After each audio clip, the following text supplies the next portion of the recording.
হঠাৎ শুনি আমার দিদা মারা গেছে আর সবাইকে যেতে হবে শ্মশানে। আমিও দেরি না করে ঝটাপট রেডি হয়ে চলে গেলাম শ্মশানে। হ্যাঁ, দিদার সঙ্গে চিতাতে জাপিন দিলে তোর ভিডিও তো অনেক ভিউজ আসবে। দে জাপিন দে, আর আমরা সবাইও লাইক দিব। আমার দিদা মারা যাওয়ার আর শ্মশানের ব্লগটা তোমাদের সাথে শেয়ার। কি ব্লগ রে বাবা, দিদাকে শ্মশানে নিয়ে যাচ্ছে সেটা নিয়েও ব্লগ বানাচ্ছে।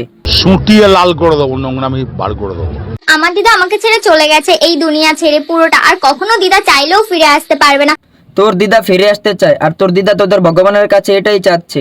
হে ভগবান, 5 মিনিটের জন্য আমাকে আর একবার বাঁচিন দাও। আমার চিতার পুরা কাঠ দিয়ে নাতনিটাকে আচ্ছা তারে একবার কেলি নাসি, তবেই আমার আত্মার শান্তি পাবে। জাস্ট 5 মিনিটের জন্য বাঁচিন দাও ভগবান।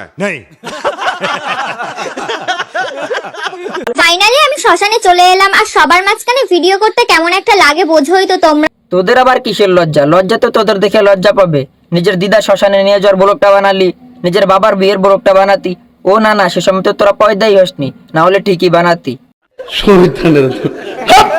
আমার বাবার বিয়ে, তোমরা ঠিকই শুনেছো, আমার বাবারই। কি আর বলবো ভাই, কোথাও শান্তি নাই।